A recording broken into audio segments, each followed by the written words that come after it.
Ajá. Unidad 13, tipos de mortgage y fuentes de financiamiento. Vamos a ver los tipos de mortgage, 4 preguntas, ¿verdad? Dice 4 preguntas, tiene esta unidad para el examen. Tipos de préstamos hipotecarios. Los préstamos hipotecarios se clasifican en 2 grandes grupos. El grupo de los préstamos no convencionales y los préstamos convencionales. ¿Cuáles son los préstamos no convencionales? Son aquellos que están asegurados por el FHA o garantizados por el VA. Y hay que enfatizar y enfatizo la diferencia. Asegurado, ¿qué quiere decir? Que tiene un seguro, y garantizado, que tiene una garantía. No es lo mismo, ¿verdad? En un seguro uno paga una prima de seguro, en cambio que una garantía funciona como un garante, no estás pagando nada, es simplemente una garantía que se tiene. Entonces, en los no convencionales son 2 tipos de préstamos nada más, el FHA y el VA. Y los préstamos convencionales, ¿cuáles son? Los que no tienen ni seguro ni garantía del gobierno. Ni seguro ni garantía del gobierno. Sin embargo, los préstamos convencionales sí tienen un seguro, pero es un seguro privado. Privado, y por eso se llama Private Mortgage Insurance o PMI. Y ese seguro existe nada más hasta que se haya pagado el 20% de la deuda. Ya una vez que se ha pagado el 20-22% de la deuda, este seguro se elimina, el PMI. Pero en el FHA tiene un seguro que no es privado, sino se llama Mortgage Insurance Premium. Entonces hay que entender la diferencia entre el MIP y el PMI, que los dos son seguros, pero uno es privado, el PMI, y el otro es un seguro del gobierno. Porque los préstamos no convencionales tienen un seguro del gobierno o una garantía del gobierno, que es de los veteranos. Entonces, los préstamos de la vivienda federal, el Federal Housing Administration House o FHA, no es un banco. El FHA no es un banco. Es un organismo del gobierno que depende del House Urban Department, que tiene un programa que hace funcionar como una empresa de seguros. Los bancos que se quieran afiliar pueden participar del programa, dando sus préstamos, poniendo las tasas de intereses, pero lo que se benefician es del seguro, del programa del FHA, que si no le pagan, entonces el gobierno les devuelve el dinero y recupera la casa. Todas estas casas que recupera el House Urban Department de gente que no la pagó, luego las venden en subastas, en una página web que se llama Hot Home Store. Y es una página web donde uno puede conseguir propiedades para hothomestore.com. HUD, home de hogar, store como tienda en inglés. Y entonces en esta página web uno puede entrar y pedir, comprar pues casas en subastas. ¿Cuáles son estas casas que están en subastas? Las que el gobierno recuperó. Y entonces fíjense aquí, por ejemplo, esta casa que está acá. Esta casa que está acá, sí, la están vendiendo. Le quedan 6 horas y 59 minutos para que termine la subasta. O sea que acaba hoy a la medianoche, pero hora del centro, Central Time, que son como a la 1 de la mañana de acá. Pero le quedan 7 horas para hacer la subasta. ¿Ah? Sí.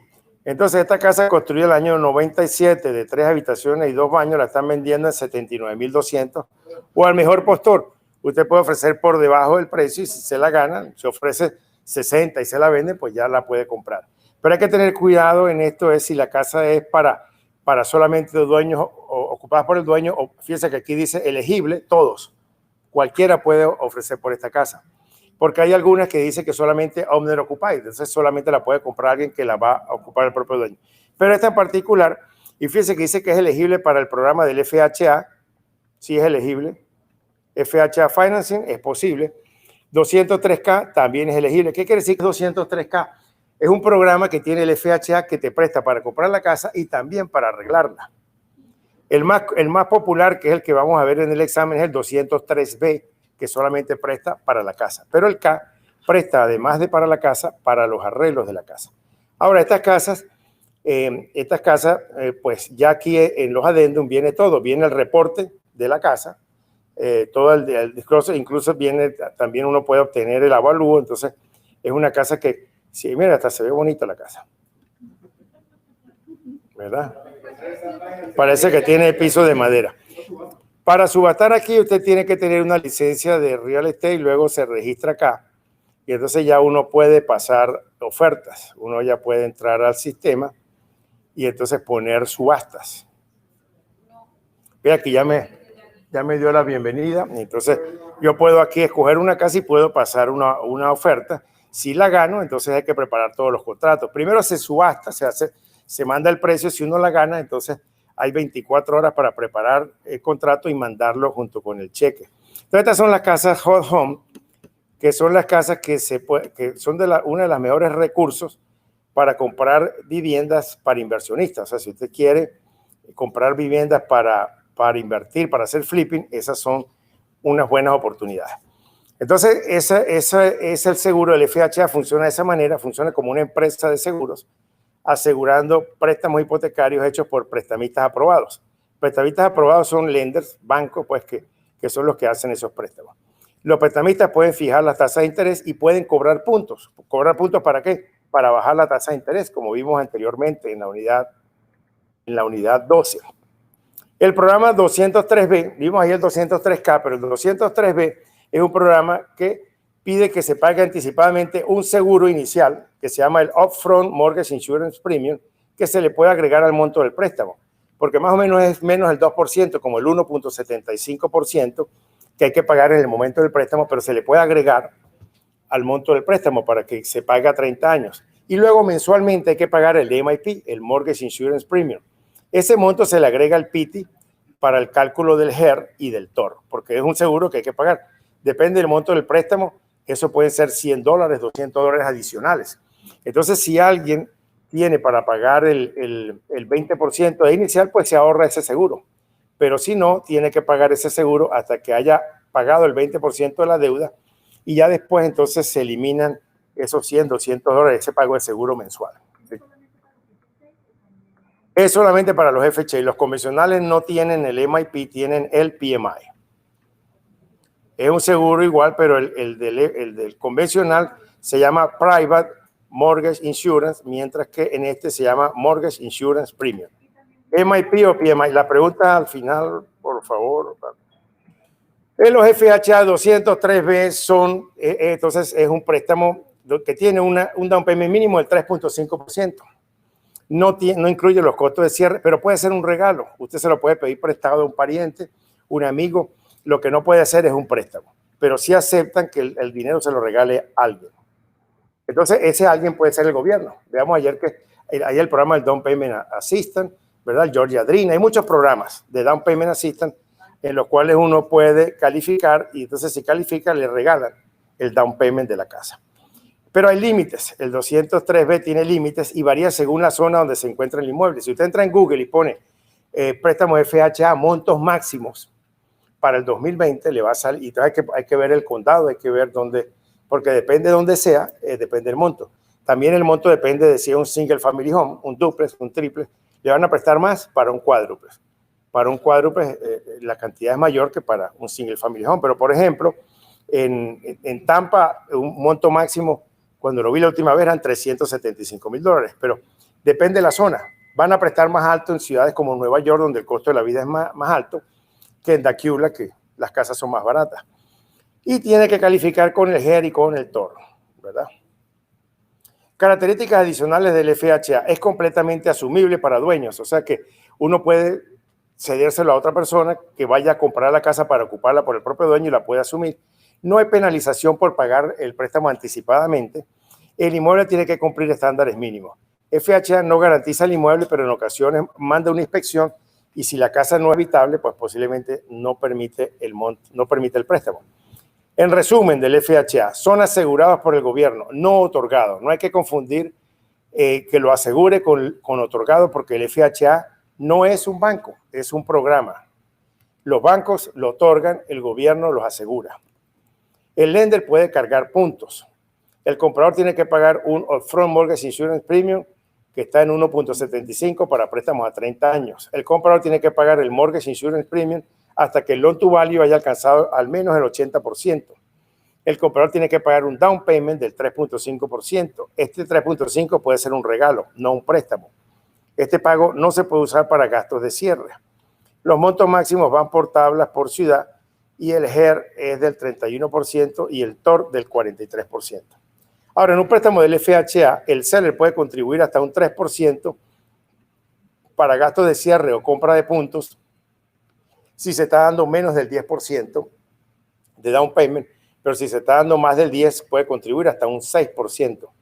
O sea que si la casa es de $100,000, puede darle $6,000 que sirven para o pagar los gastos de cierre o para comprar puntos y así bajar la tasa de interés.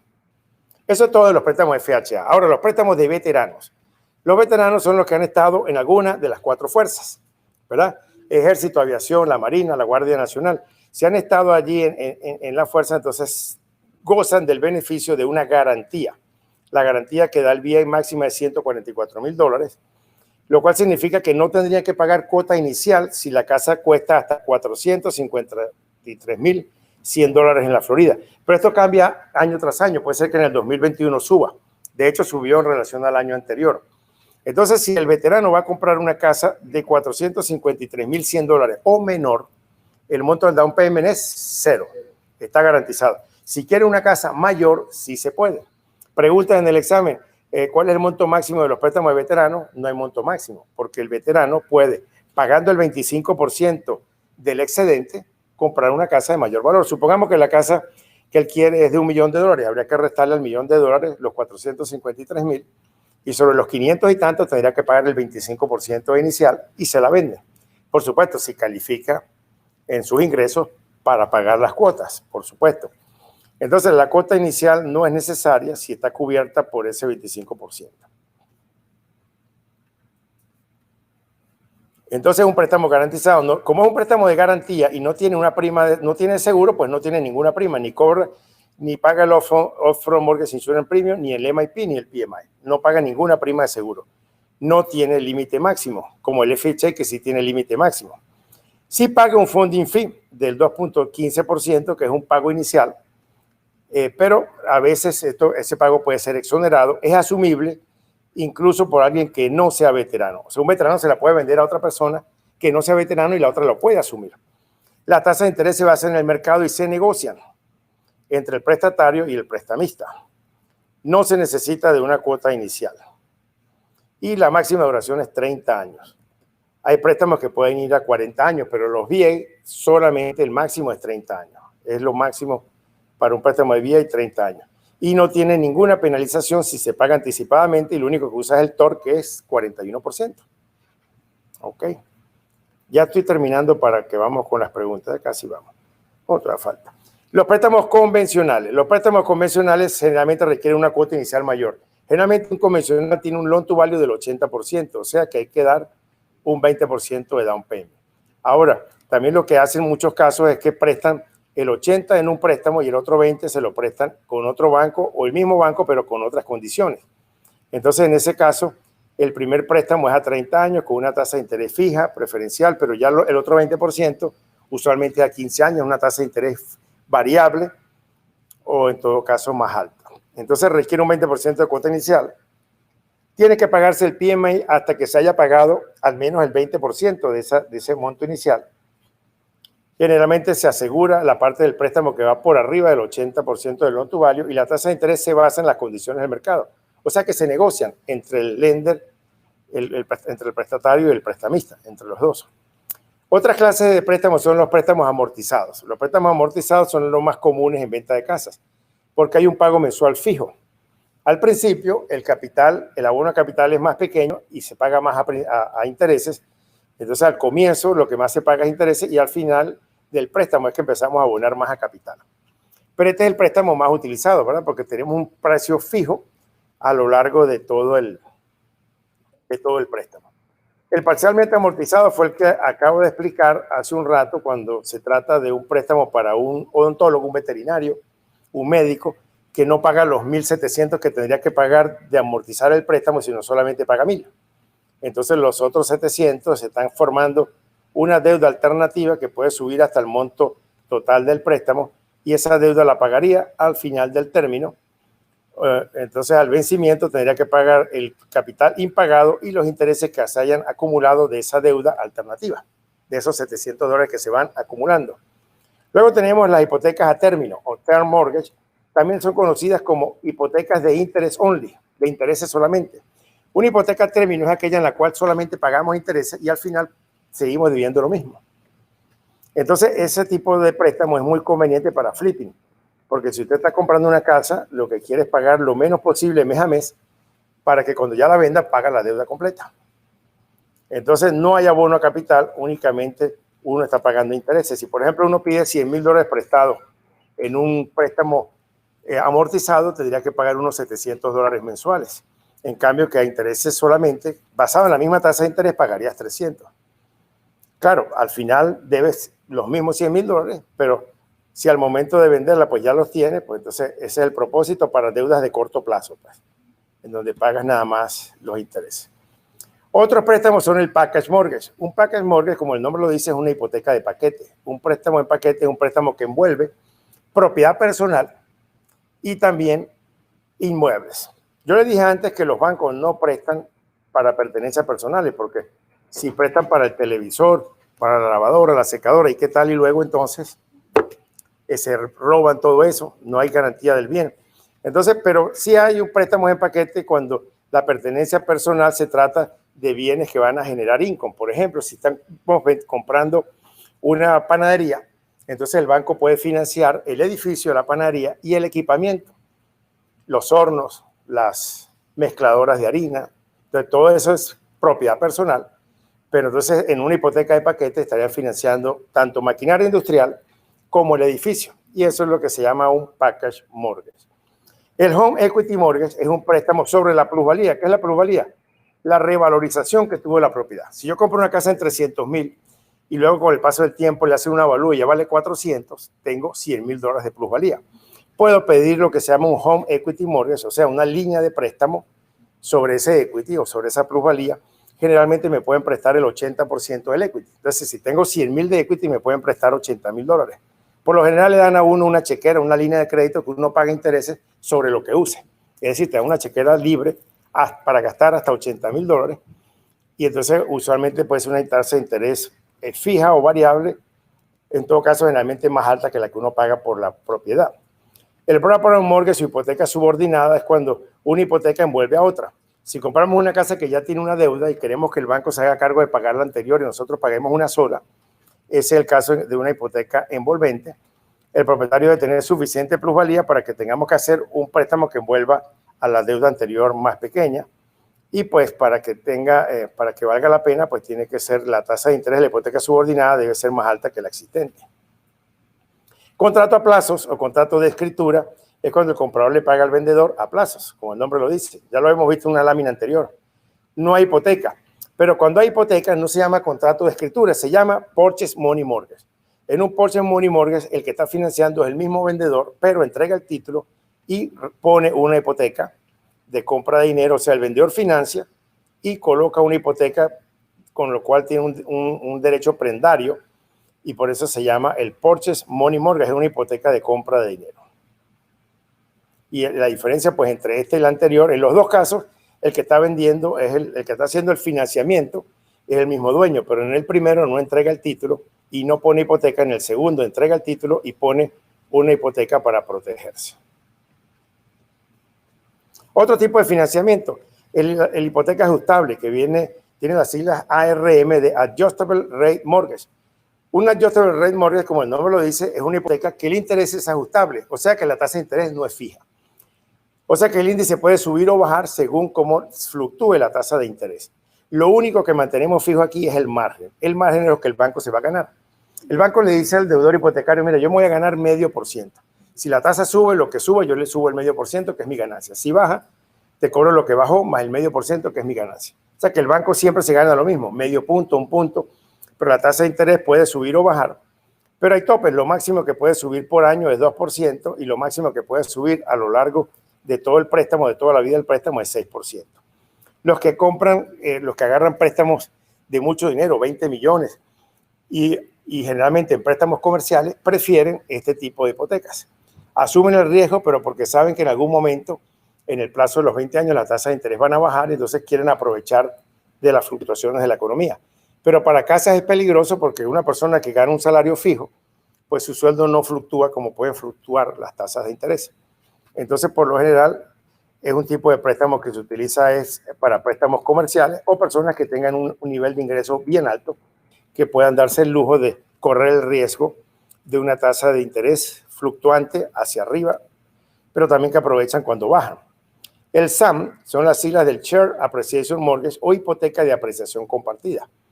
Este tipo de hipotecas, el lender, el que hace el préstamo, acepta cobrar una tasa de interés más baja con el compromiso de que cuando se venda la propiedad en el futuro se van a repartir el equity. Entonces te digo, bueno, yo te voy a vender la casa, pero en vez del 3 te voy a cobrar el 1%, pero dentro de 5 años la vendemos y la ganancia que tenga no la dividimos.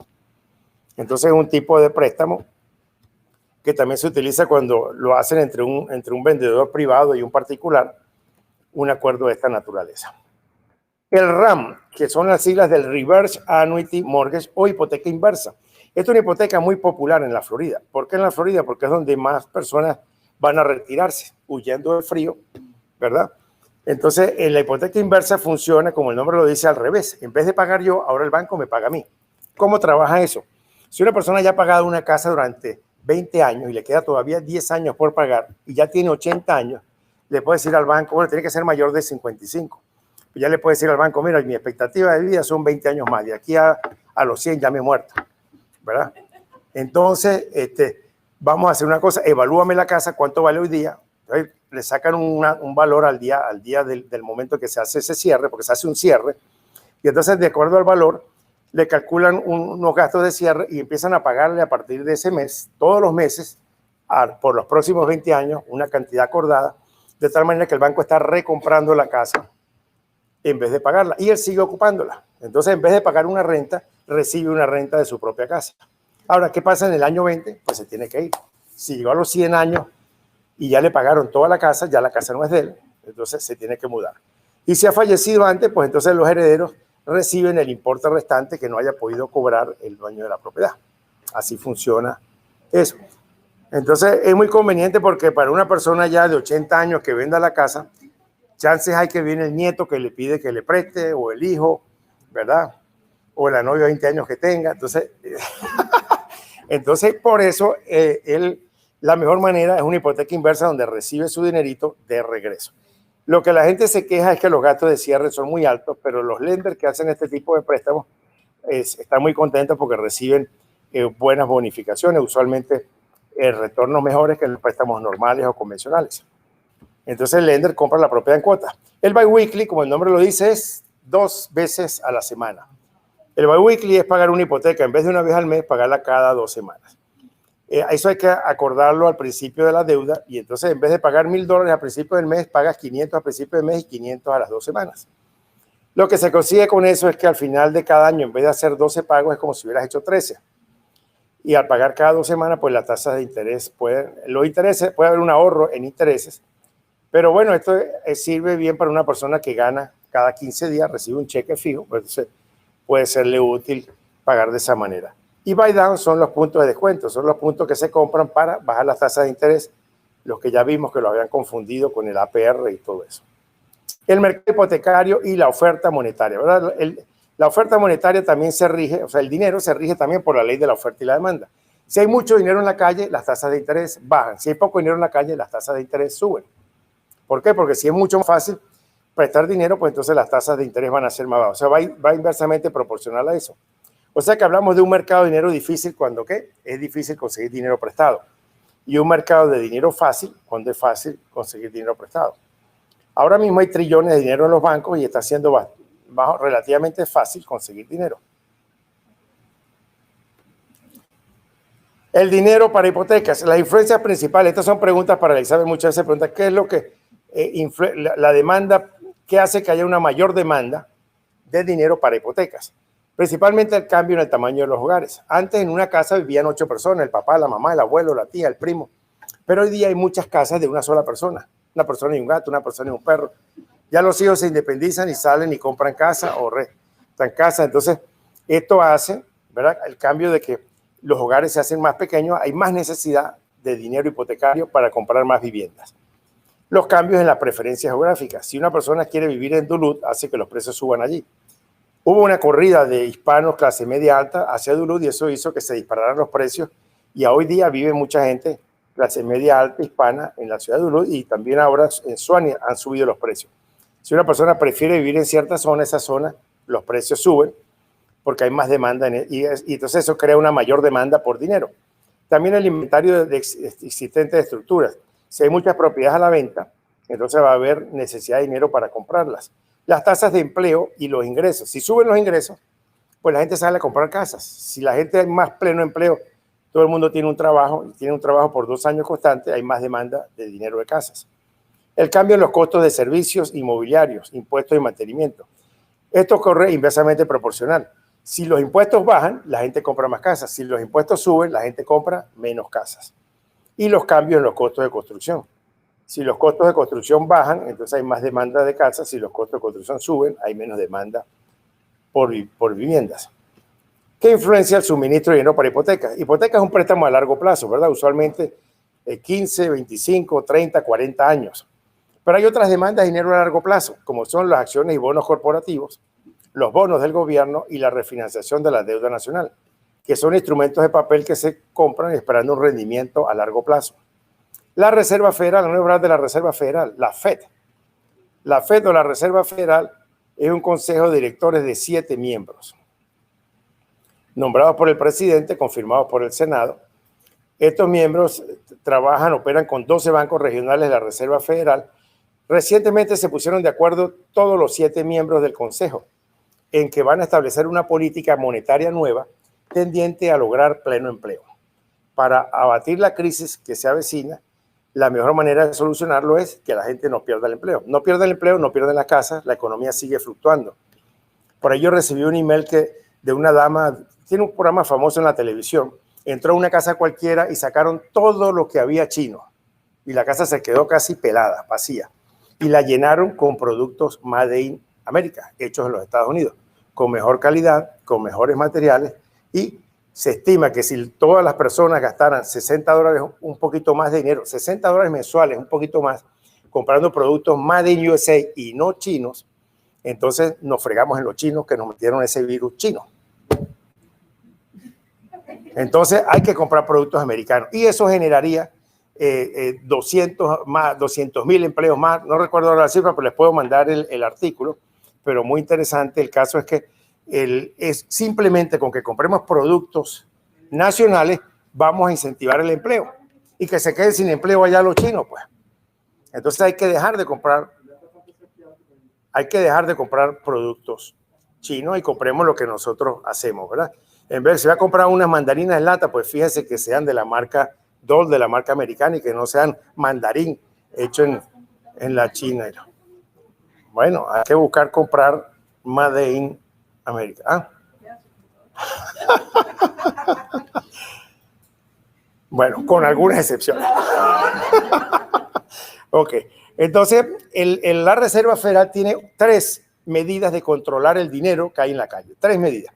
En el examen le van a preguntar cuál es la más utilizada en las operaciones de mercado abierto y cuál es la más drástica, la de requisitos de reserva. ¿Cómo operan estas tres maneras? Si ellos quieren que haya mucho dinero en la calle, lo que hacen es que le dicen a los inversionistas, hey, les compro todos los bonos del tesoro, todos esos papeles que le he vendido, tráiganmelo aquí que le voy a pagar una tasa de interés, un rendimiento más alto. Y entonces los inversionistas sacan de sus cajas fuertes todos los bonos del tesoro, deuda nacional, los entregan y el gobierno le da dinero. Entonces ahora los bancos están repletos de dinero porque no van a poner eso debajo de un colchón en la cama, ¿verdad? Lo van a poner en los bancos. Entonces al haber más dinero en los bancos que hay, más dinero para prestar y entonces la economía se activa de esa manera. Cuando quieren hacer lo contrario, quieren buscar reducir la inflación, que haya menos dinero, le dicen a los inversionistas, hey, tengo aquí bonos de la deuda y voy a pagar una tasa de interés bien alta, bien buena. Entonces la gente corre a sacar el dinero de los bancos, a vender propiedades para comprar eso. Y entonces lo que hacen es secar el mercado. Y ese es el método que más frecuentemente utilizan. Ahorita la Fed está diciendo que su política va a ser la reducción de las tasas de interés. Todo lo que sea necesario para incentivar el empleo. Entonces la tasa de interés podría llegar otra vez a 0, como estuvo en el 2008, cuando el presidente Obama le dejaron el país pues, en la ruina, en la calle, después de esta situación, puso las tasas de interés a 0. O sea que la Reserva Federal prestaba dinero a los otros bancos a 0% de interés. Entonces cualquier cosa que el banco cobrara medio punto, un punto era ganancia para el banco. Y luego la Reserva Federal fue subiendo gradualmente. ¿Cuánto subían? 1/8. 1/8 es 0.125%. O sea que el primer incremento del 0% fue a 1/8 que subió la tasa a 0.125% de interés. En la medida en que la economía fue levantándose, la tasa de interés fue subiendo y subiendo y subiendo. Antes de COVID estábamos ya en una tasa de interés arriba del 1%, 1.25, 1.50, no estoy seguro, pero estábamos arriba del 1%.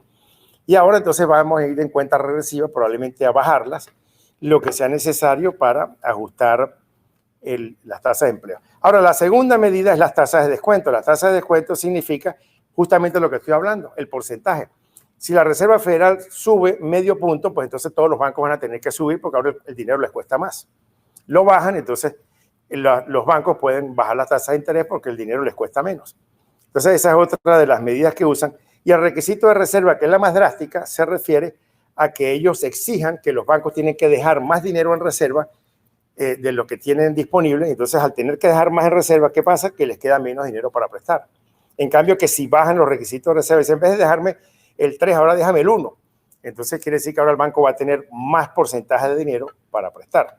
Entonces, son los 3 métodos que utiliza la Reserva Federal para controlar el mercado. En un mercado, en el método de compra de valores estadounidense, que es el principal método utilizado, cuando compran valores, lo que hace es que aumenta el suministro de dinero y entonces, ¿qué pasa? Se reducen las tasas de interés. Cuando venden valores, entonces disminuye, porque al vender papeles, valores son al vender los papeles, lo que hace es que disminuye el suministro monetario y al disminuir el dinero en la calle, lo que pasa es que se aumentan las tasas de interés. Entonces, ese es el método que más se utiliza. Después tenemos la tasa de descuento, que es lo que se cobran entre los bancos. Cuando aumenta la tasa de descuento, resulta que hay menos préstamos. ¿Por qué? Porque la tasa de interés es más alta. Entonces se reduce el suministro monetario. Y cuando disminuyen la tasa de interés, lo que sucede es que hay más préstamos y entonces aumenta el suministro de dinero.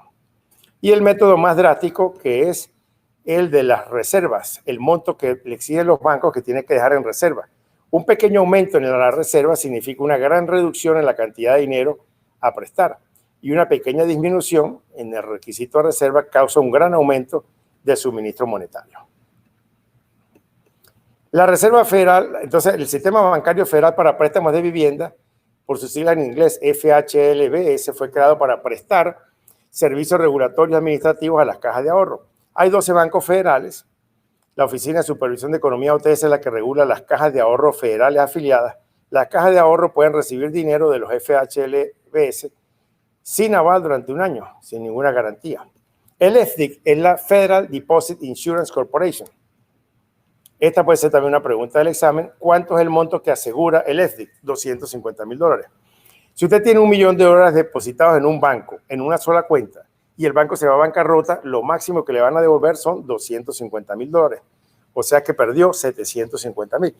Y los bancos se ponen a la quiebra de la noche a la mañana por alguna razón, por cualquier motivo. Entonces, como lo máximo que se asegura es esto, la gente que tiene mucho dinero le toca tener muchas cuentas en muchos bancos para distribuir el riesgo entre cuentas y no correr.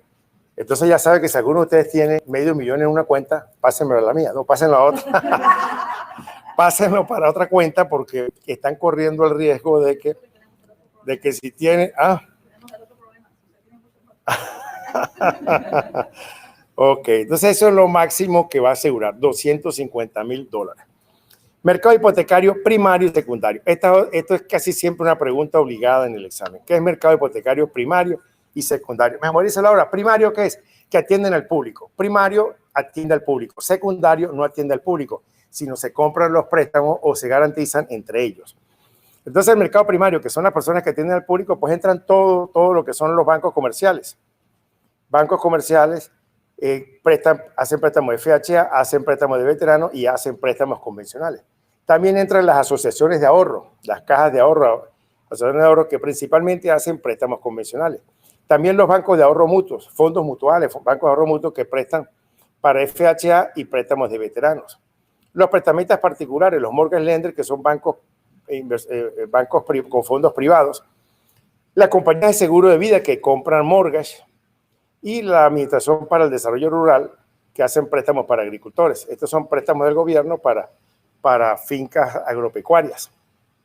Entonces, todo esto que prestan dinero al público se llama mercado hipotecario primario. Y dentro de ese mercado hipotecario primario vamos a distinguir entre lo que es un banco comercial, que son los bancos donde uno puede dejar dinero le dan una chequera, usted puede disponer de ella, ¿verdad? Las asociaciones de ahorro donde uno pone dinero en una tarjeta para que genere intereses, los bancos de ahorro mutuo, los prestamistas particulares, los mortgage lenders. Hay dos tipos de prestamistas particulares. Los que tienen fondos propios, que son los lenders, y los brokers que no tienen fondos propios. Ahora vamos a hablar sobre ellos. Intermediación es otro concepto que suele salir en el examen, pero esto sí es muy fácil. Intermediación es lo que hace que existan los bancos. Intermediación es otra cosa que el banco recibe dinero y paga una tasa de interés y lo presta cobrando otra tasa de interés y se queda con la diferencia. Le pago a alguien el 1% y le presto al otro al 3% y entonces me quedo con el 2%. Este le pago el 1% y otro le quito el 3%, entonces me gané el 2%. Eso es intermediación. Y la desintermediación es cuando el banco no recibe dinero porque los inversionistas, en vez de ponerlo en el banco, lo usan comprando bonos del tesoro o metiéndolo en bienes raíces o en la bolsa de valores. Es decir, eluden las instituciones financieras, no ponen el dinero en los bancos, sino lo ponen en otros instrumentos invirtiendo directamente. Si todo el mundo hiciera esto, pues entonces no habría los bancos. Por consiguiente, la intermediación es lo que permite que existan los bancos. La ley de licencia hipotecaria SAFE, que viene de las siglas Secure and Fair Enforcement of Mortgage Licensing Act, es la que pone normas mínimas para que alguien tenga una licencia de MLO. Una licencia de MLO es una licencia como Loan Officer, o sea, un Mortgage Loan Officer. Los Mortgage Loan Officers son personas que o trabajan debajo de un banco, debajo de una entidad federal, o trabajan independientemente debajo de un mortgage broker. Los primeros no necesitan hacer ningún tipo de curso ni sacar ninguna licencia porque están amparados bajo el Sistema Nacional de Licencias Hipotecarias, que tiene las siglas en inglés NMLS. Entonces, ustedes ven que la gente que trabaja en los bancos, pues, hacen préstamos amparados por la licencia del banco. Pero si ellos son despedidos o renuncian del banco y quieren trabajar afuera independientemente, tienen que sacarse una licencia con el Estado. Cada Estado tiene sus requisitos, pero en todo caso tienen que hacer un curso de Loan Officer, pasar un examen del Estado para obtener su licencia como Loan Officer. Es un curso que me han pedido mucho y estoy pensando darlo también. ¿Por qué no? Entonces se lo vamos a tener. Entonces, el Loan Officer, ¿verdad? Lo que hace es que es un intermediario entre el Loan Officer, un intermediario, un agente intermediario entre el prestatario y el prestamista. Él no hace el préstamo, lo que tiene es una licencia para originarlo y entonces trabaja con los mortgage brokers, no hace ni gestiona el préstamo. Cuando el préstamo es aprobado, recibe un cobro de tramitación, una comisión. Generalmente el Loan Officer recibe un 2% del monto del préstamo. Es lo que le pagan. Un 2%. Nosotros recibimos el 3% del monto de la venta, pero ellos no es el monto de la venta, es solamente el 2% del monto del préstamo. Y el 1% se lo lleva el mortgage broker, que es el que lo emplea. Porque aquí también un loan officer no puede trabajar independientemente. Así como un sales associate trabaja debajo de un broker de real estate, el loan officer trabaja debajo de un mortgage broker. Y entonces, como el máximo permitido por la ley de cobrar en un préstamo es el 3%, el mortgage broker usualmente se lleva el 1 o el 0,75% y el loan officer se lleva el 2%. Desempeña labores de originador de préstamos, emplea loan officer, ¿verdad? Ellos son los que emplean los loan officers. No hace préstamos, no gestiona los préstamos, trabaja como un intermediario, él trabaja con muchos prestamistas. Lo bueno de con un mortgage broker es que un mortgage broker por lo común tiene 12, 13, 15 bancos diferentes. Entonces, cuando uno va con él tiene 15 programas distintos donde lo puede calificar. Usted va con el banco A y nada más están los programas del banco A, el banco B, los programas del banco B. Entonces, para calificar con un banco grande, banco A, hay que tener todo en regla. Perfecto. Si una persona tiene un salario bien, un score de 800, entonces va al banco A, B, C, los grandotes y le dan el préstamo. Pero si una persona tiene medio cojeando de una patica, entonces le toca irse con un mortgage broker que se le acomoda, y entonces lo cuadra ahí con algún otro banco que le cuesta menos. ¿Okay? Entonces, por eso es que es muy recomendable. Yo recomiendo que si van a tomar, alguien pues puede tomar un banco A para comparar y irse con un pequeño mortgage broker. Por lo general, van a terminar haciendo el préstamo con este, pero depende del caso. Entonces, el prestamista hipotecario mortgage lender, este se diferencia del anterior. Fíjese que este es broker, es intermediario, y este no es broker, este es lender, o sea que este sí tiene fondos propios. Él sí pone el dinero en la mesa el día que hacen el cierre, él sí gestiona el préstamo, o sea, se hace cargo de cobrarlo además. Pero lo que hace es que luego que ya vendió el préstamo, entonces vende el paquete a otros bancos. Y entonces se gana un dinero por hacer eso. pero hay que tener una licencia del Estado a menos que sea una institución regulada por una agencia federal, pero eso hacen muchos lenders privados. Ahora sí, llegamos al mercado hipotecario secundario. Ya vimos que el primario es todo lo que acabamos de ver anteriormente, que trabajan con los clientes. En este no. En el secundario es un mercado de inversionistas que compran y venden instrumentos o los garantizan. Los principales actores del mercado secundario son Fannie Mae, Freddie Mac y Ginnie Mae. Y si hay diferencias, los tres no son igualitos, porque la diferencia principal es que Fannie Mae compra de los tres tipos de préstamos, Freddie Mac compra convencionales y Ginnie Mae ni compra ni vende, sino que garantiza. Y eso es importante tenerlo claro en el examen, esas tres cositas, porque preguntan eso. O sea, hay que saber distinguir la diferencia entre los tres. Los tres son mercados secundarios. Fannie Mae, Freddie Mac y Ginnie Mae son mercados secundarios. Pero lo clave aquí es que Fannie Mae compra préstamos del FHA, del BA y convencionales que satisfagan ciertos criterios, le llaman préstamos ajustados. Tienen que reunir unos requisitos para que puedan entonces después emitir títulos con garantía hipotecaria que se los venden a los inversionistas. Fannie Mae fue el que más problemas se metió en el 2008 porque fue el que armó esos paquetes chilenos de préstamos que no iban a pagar, así como el suyo, que 3 meses y vámonos. Entonces, eso fue lo que Fannie Mae se vio más afectado, ¿verdad? Freddie Mac es una corporación federal de préstamos hipotecarios, es una empresa perteneciente al gobierno y principalmente compra préstamos convencionales. Entonces, ¿cuál es la principal diferencia entre Fannie Mae y Freddie Mac? Que Fannie Mae compra de los tres y Freddie Mac compra principalmente préstamos convencionales. Mientras que Ginnie Mae forma parte del House Urban Department, pero ni compra ni vende, no compra hipotecas ni emite títulos con garantía hipotecaria. Lo que hace es que actúa como garante para inversionistas de ciertos títulos con garantía hipotecaria. Entonces funciona más bien como un garante, pero no hace préstamos. Esas son las tres, esos tres son los que conforman el mercado secundario. TILA, Ley de Veracidad en Préstamos, en inglés conocida como Truth in Lending Act por las siglas TILA, TILA. TILA y la regulación Z lo que pretende es proteger a los consumidores de los costos exactos del préstamo.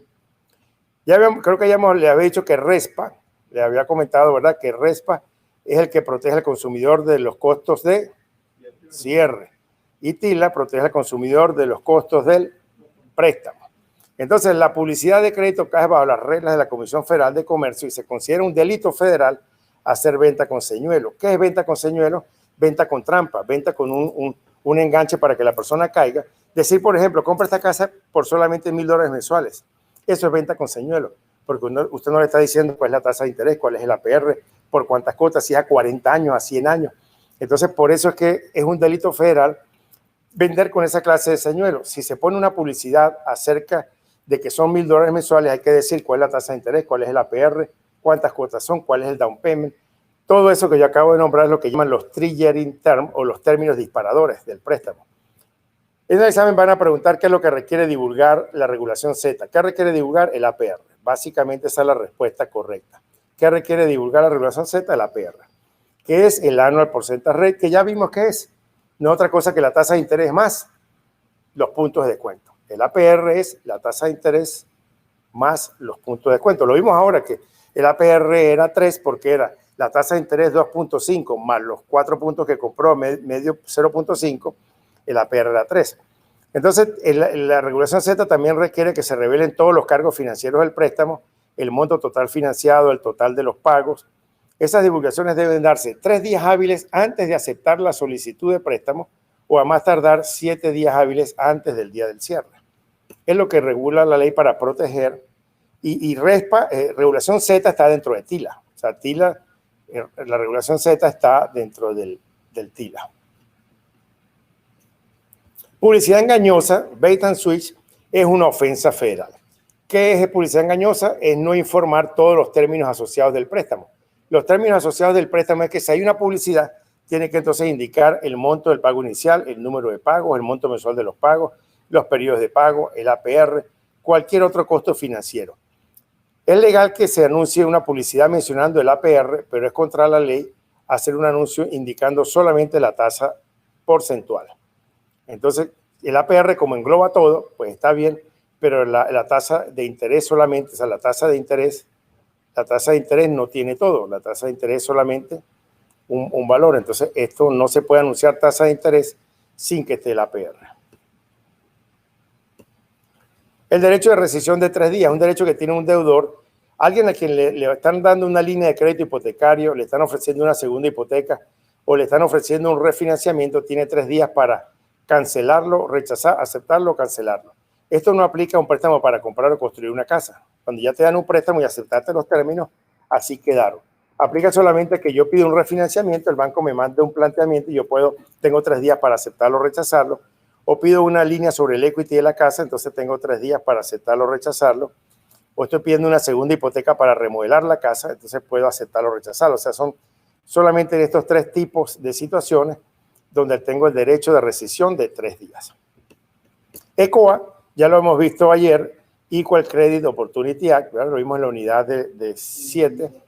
Entonces, que prohíbe discriminar en raza, color, religión, nacionalidad, sexo, estatus marital, edad, ingreso a asistencia pública. Prohíbe, por ejemplo, que un lender le pregunte a uno sobre la cantidad de hijos que el solicitante piensa tener en el futuro. RESPA, Real Estate Salesman Procedures Act, establece que el consumidor debe ser informado de los montos a pagar en el cierre, los costos de cierre. Entonces hay que darle una estimación del préstamo. Esa estimación del préstamo debe entregarse 3 días hábiles después de haber aplicado el préstamo. El CD, que es el Closing Disclosure, debe estar listo 3 días antes del cierre. El folleto comprando su casa, costos de información de ayuda, es el que ayuda a entender los gastos de cierre que uno va a tener.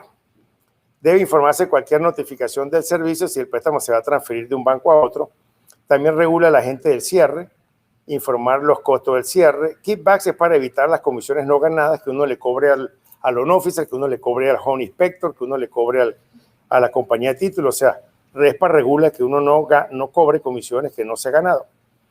También es la que incentiva que se compre un seguro del título, pero el vendedor no puede obligar al comprador a adquirirlo. Generalmente lo compra el mismo vendedor para protegerse de problemas en el futuro, porque entonces ya no iría una demanda contra él, sino contra el seguro del título. Por eso es que, por lo general, el seguro del título lo paga el mismo vendedor. Si uno no se lo pide, pues se hace los museos, pero uno tiene que, en el contrato, decir, hey, págame el seguro del título. Y es una protección para el mismo vendedor. Y RESPA no aplica, como es para residencial, pues obviamente no aplica para un refinanciamiento residencial inclusive, tampoco para comprar un terreno de 25 acres o más, ni un terreno que esté vacío, ni tampoco para hacer préstamos de construcción, a menos que sea una casa que se va a convertir en un préstamo permanente. Bueno, esto